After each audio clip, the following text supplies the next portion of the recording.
It was born from a feeling of wanting to do more, wanting to be more than just a football player.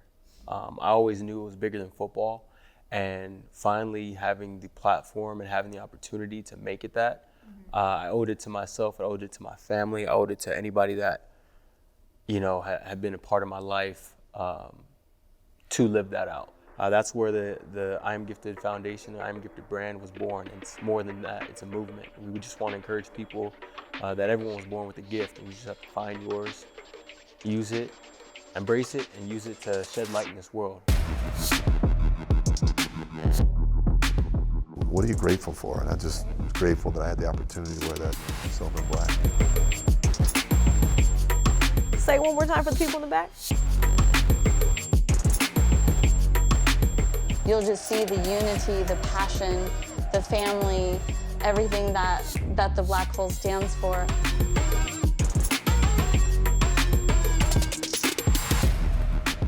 Raider Nation, what's going on? It's time for an all-new episode of Raiders Talk of the Nation. I'm Sibley Scoles, joined by one of our very own sporting silver and black, you already know, number 22, Alexander Mattison. Before we get into everything, obviously being here with the Raiders coming on this year, I want to talk about 22 really quickly. For the fans who don't know, you've worn that in high school as well, college here, the team prior. We'll get into that as well too. What is the significance of 22 for you? It was a moment where, I wore number 2 as a kid, and I got to high school, and I was just being realistic, like no running back in the NFL can wear a single digit at that time before, the rules changed and everything. But I was like, if I want to keep my number in college and in the pros, then I'm going to have to double it up and give myself the best chance to end up at 22 my whole career. And it worked out, high school 22, college 22, and then I'd switch it up because I ran into, a guy, Harrison Smith, who, he wasn't going to come out of that number. He's like, that's mine. Yeah, but it feels good to be back in it, and the 2 is special to me. I refer to it as my angel numbers, 222, so also has that significance for me too. I love that. Angel number, let people know what that means exactly. Yeah, it's just, a spiritual number that has meaning, and, for me, the 222, that hope, and it's just something that I keep near and dear to my heart. Yeah, we like that. See, we knew there was something behind that. San Bernardino, what was it like growing up there? What was the influence for you? How did sports become a part of your life? I mean, it was a rough upbringing, San Bernardino.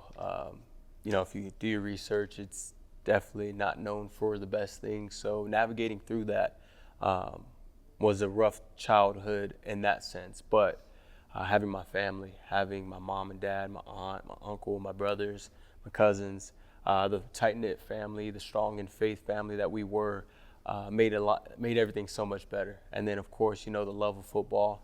My brother started playing football, and I was too young to play, so I ended up playing soccer when I was 5. And I remember just being on the, side of his practices, warming up, mocking their drills. And my parents, they saw how serious I was, so they let me play when I was 6. And I fell in love with the game and never looked back. And that was one of my motivating factors and driving factors to help get me out and help not only get out, but use my platform once I got out to come back and make the city better. And so, to this day, I hold the 909 with pride, got it tatted on me, and everything I do, I carry it with me. That's pretty remarkable to be so young and to acknowledge, your surroundings like that and want to make that change later in life, and you're doing that. Yeah. Yeah. It's a blessing. How often do you go back? I mean, I'm sure it's back and forth easy now, right? Definitely a lot easier now, being a 3-hour drive away. But I mean, I go back every off season when we have our breaks, that summer gap, go back. I host my camp back home. I do scholarships with my alma mater. I do a lot of different things back home just to try and bring some hope, spread some love and positivity. Even though the things that you saw there growing up and knowing like you want to bring that positivity and change the way things are there for the best, for the good, what's the one thing you learned about yourself growing up there? That's a great question.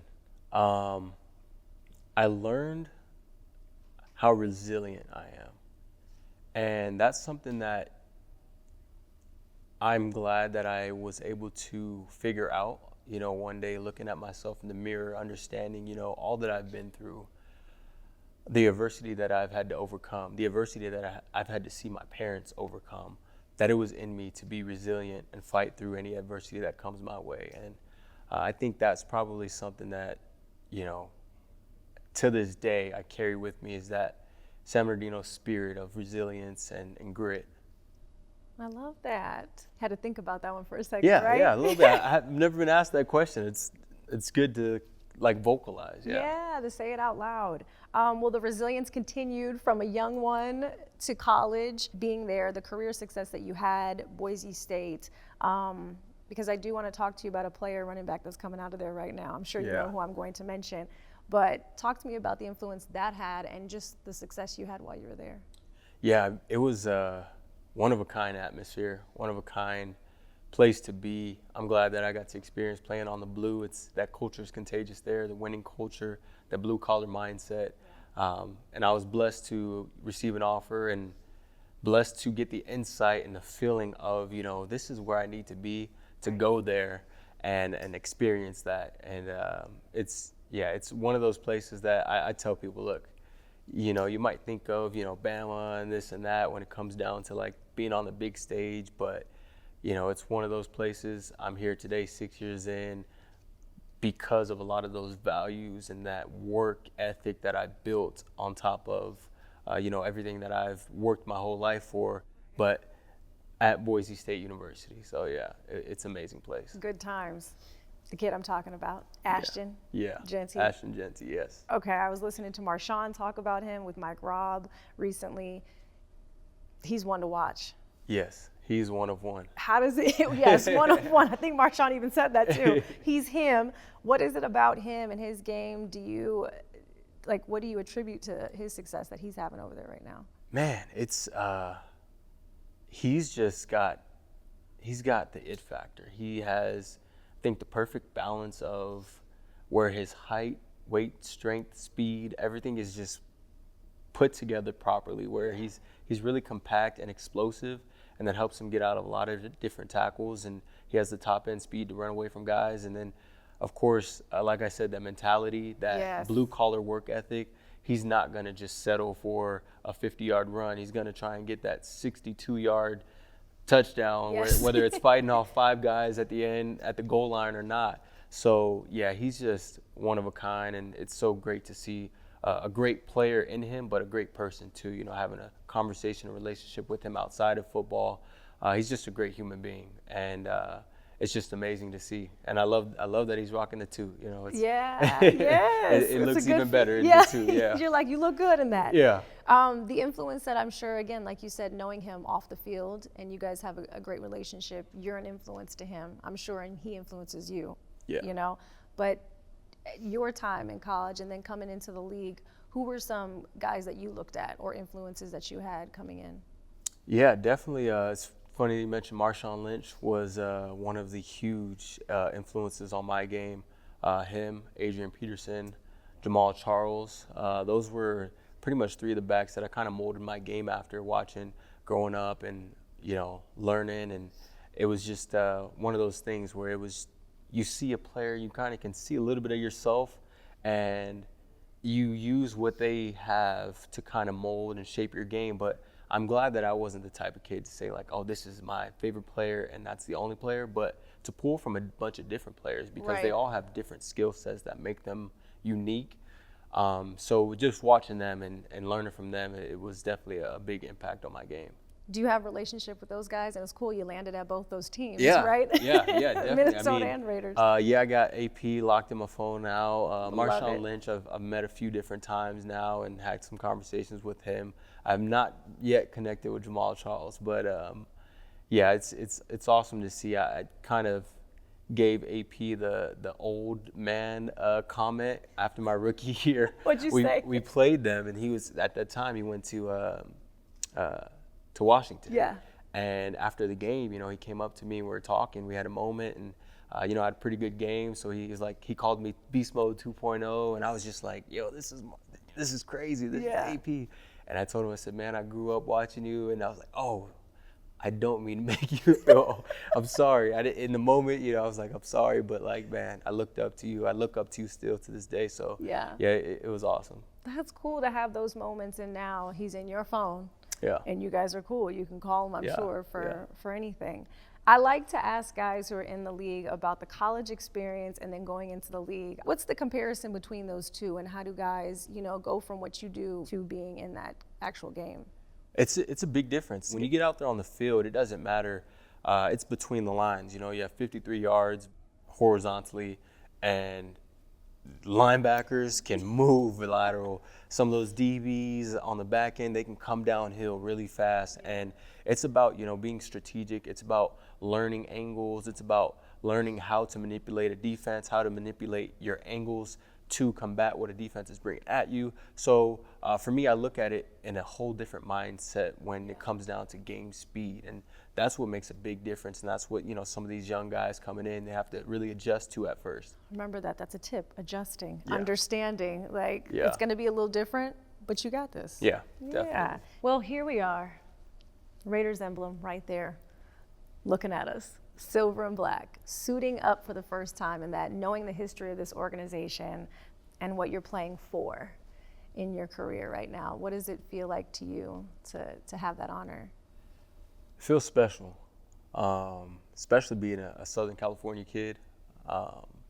It's something that, I grew up around, knowing so many different people and seeing so many people. I mean, you see growing up in the neighborhood, people have it tatted on the side of their head, or like, it's one of those, like, Raider Nation is special. And so now being a part of it and seeing it, I just love it so much. And the grit, the mentality behind what it means to put on the silver and black is all that much more special when you dig into the history and you dive into what it really means to be a Raider. It's an honor. Is it cool do you get to interact with any of the alumni? A lot of the guys come around too. Yeah. And one of my mentors who he helped be a mentor to me since I was in the 5th grade, Greg Bell. He spent some time here, so he does some of the alumni stuff, and it's awesome for him to kind of share some of his stories with me as well. When you think of Raider Nation, what's the first thing that comes to your mind? It's funny. I think of like the crazy like costumes and stuff. Like, I don't know, whenever I hear it and think of it, I just remember always seeing some crazy mask or face paint. It's called war paint. War paint, there it goes. Get it right. Yeah, I know, the war paint. I love the war paint, and like the shoulder pads with the spikes. Yes. Like I remember being a kid and seeing that, and I was Violator. like, that Let's is talk amazing. about Violator. I love it. Yes, I'm gonna tell Violator you shouted him out. Yeah. Okay. Shout out to the Violator.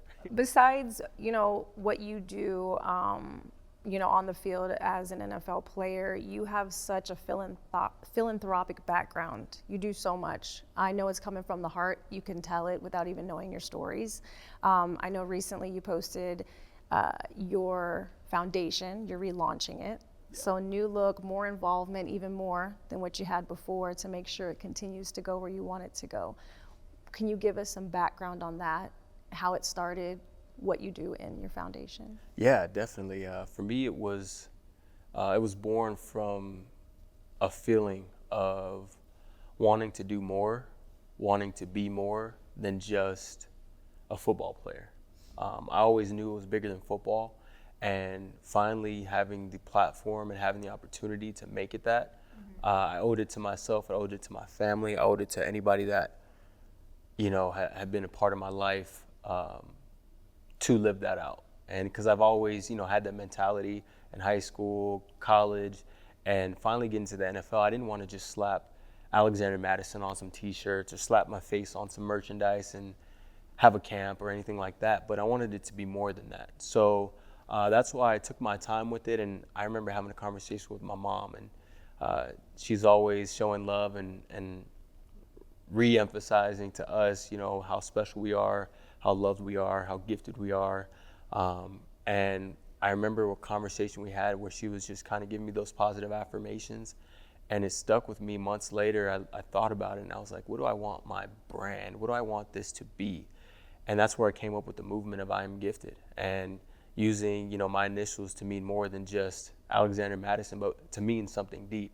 And so that's where the I Am Gifted Foundation, the I Am Gifted brand was born. And it's more than that, it's a movement. And we would just want to encourage people that everyone was born with a gift, and you just have to find yours, use it, embrace it, and use it to shed light in this world. I went through a dark time in college where I almost walked away from the game of football because, life, it was a lot of adversity. And, I shared the resilience that I found within myself. Really, I was able to find that through that dark time and understand that, at the end of the day, I am loved. And I used my support system, leaned on them heavy. And I just remember thinking about some of the people that I come to know that took the opposite route of, taking their life. And for me, it was a wake-up call that, I'm not the only one going through a rough time. And if there's someone going through anything even similar or worse or whatever it may be, the lack of knowledge for resources, the lack of support can lead down to a bad decision like that. So for me, when I was able to find the light in a dark time, I understood that I needed to shed my light. I needed to be that light, just a little bit of light in someone's dark time, and that could be helpful. So that's why I wanted to just spread the love and positivity in the world and let my gift shine. So that's where I Am Gifted was born. Oh, well, thank your mom too for that, right? Yeah. Thank mom. And I love, this is one of the hats. Yeah. I Am Gifted. Oh, it's good. I'm sure you do that with your own kids, read affirmations, even though they're very, very young. Yeah. We'll talk about that in just a second. Yeah. I know, and you mentioned, going through the dark times, having resilience. You're very vocal about this as well. The Crucial Catch Initiative, I know you're a part of that. Your dad being resilient and going fight the leukemia fight that he went through. I know that's a lot on families, and having to get through that. Were you able to all rely on each other as a family to make sure you could get through that and make sure he was okay? Yeah, Definitely. I mean, it was huge moment where we came together as a family. It was big for us, not knowing what the outcome would be, but to stay strong through that because, one person is going through it a little bit more rough than another person one day maybe. My mom needing, a hug. My brother needing a hug, me needing a hug, like whatever it was, we were able to lean on one another and continue to stay strong through it, have strong in God's plan, and understand that, whatever it was, whatever it may be, it's all going to be okay. And I'm glad that he's here today. I'm glad that he won that fight, but definitely made us stronger as a family. And something else that's making you stronger, week 1 against the Chargers, you had to skedaddle. You had to get out because a baby was being born. Your son, right? Okay, so let's talk about that really quickly before you go. But I also got this for him. Thank you. Hopefully he can wear it. You can look at it. Okay, let's see what it, oh, wow. This is. Now, those just came out. I know you're with the Raiders, and you could probably get whatever you want, but look, those just came out today. So. Oh, I love it. And it's getting cooler weather. Yeah, he'll be ready to go. Talk about being a dad. Obviously, you have a little girl. Now you have a little boy. She's going to be, big sis. Yeah. What's it mean to you to be a dad in this moment in your life, for a second time around, and to have that strong family bond with your wife as well? Yeah, it means the world to me. It brings a whole new purpose to life. It brings a whole new purpose to everything that I do. It started out with my daughter. It was just like being a girl dad. It is one of the most fulfilling things that will ever happen to me. That's even why I went with the pink, and then I ended up trying to go with the blue, and when it was his turn, I was like, I'm gonna give him the blue, but it kind of started to bleed out a little. Didn't work. Yeah, it didn't work out. So I went back to the pink, but it's amazing. It is just to see them every day, to see myself in them, to see my wife in them. When you create your own little human being, it's amazing. It's amazing, and she's already now being so caring for her brother, and giving him kisses on the forehead and calling him her little brother and everything. So it's amazing. I don't take it lightly to have this opportunity to be a father and to leave a legacy. So they're a big motivation factor for me. Do you want to give them a message? Which camera is his, guys? This one? I know that they're very, very young, but Yeah. give it and we'll cut it for you. You can have Yeah. it. You want to give them a message? Yeah. Alea, Akil, Daddy loves you, and everything that I do is for you.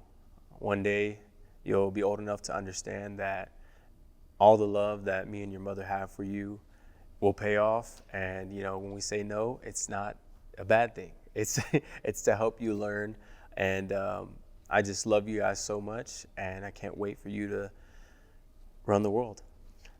That's so sweet. Thank you. When they get older, they're gonna watch that. They're gonna love it. Yeah. Okay. Last but not least, I start Spanish classes on Tuesday, Uh-oh. so we're gonna start communicating. ¿Tú hablas español Sí, yo hablo español. fluently? Yeah. Yes. Okay. So Bilingual. number one, where did it come from? Because we always see you on Los Raiders, Uh-huh. the channel, always. Where did you learn that? Is that just been a part of your life since you were young? I learned, my mom learned about a program called the Dual Immersion Program. And my brothers were too old to enter it because you had to do it before first grade. And so I was in kindergarten, she learned about it, and she's like, okay, you're gonna do this. And I kind of had no choice. It was just like, put me in it, and didn't know much about it, but it's a program where you start out learning Spanish at a young age with your core classes. Okay. And it carries all the way through high school till you graduate. And I graduated with a seal of biliteracy. I learned geometry, algebra 2, trigonometry, chemistry, biology, all of those things, history throughout, all the way up until high school, was in Spanish. And it's just one of those things where I didn't really think about how crazy it was until, you know, you get older and people are like, wait, you took what in You Spanish? did what? Yeah. But it was just, it was a program where it was amazing for me to kind of be in that and learn that. And growing up in Southern California, as diverse as it is, my parents wanted me to be able to grow up in an environment, in a diverse environment, and be able to communicate. And it's awesome that they did that. Will you teach your kids? Yeah, I'm trying to. It's, Okay. It's a little hard. It's so much harder than I thought it would be. It's so much harder. But I am in the process, and Alea, she, we say te amo and buenas noches. Like, Yeah, that's the one of our small- things that she knows. Yeah. It's harder to kind of teach the other stuff when, you got a little 2-year-old toddler that wants everything and you have to communicate with what she knows. But yeah, I'm in the process of trying to teach her, yeah. At this very moment in time, today, who would you say you are? Oh, wow. That's a deep one. I'm a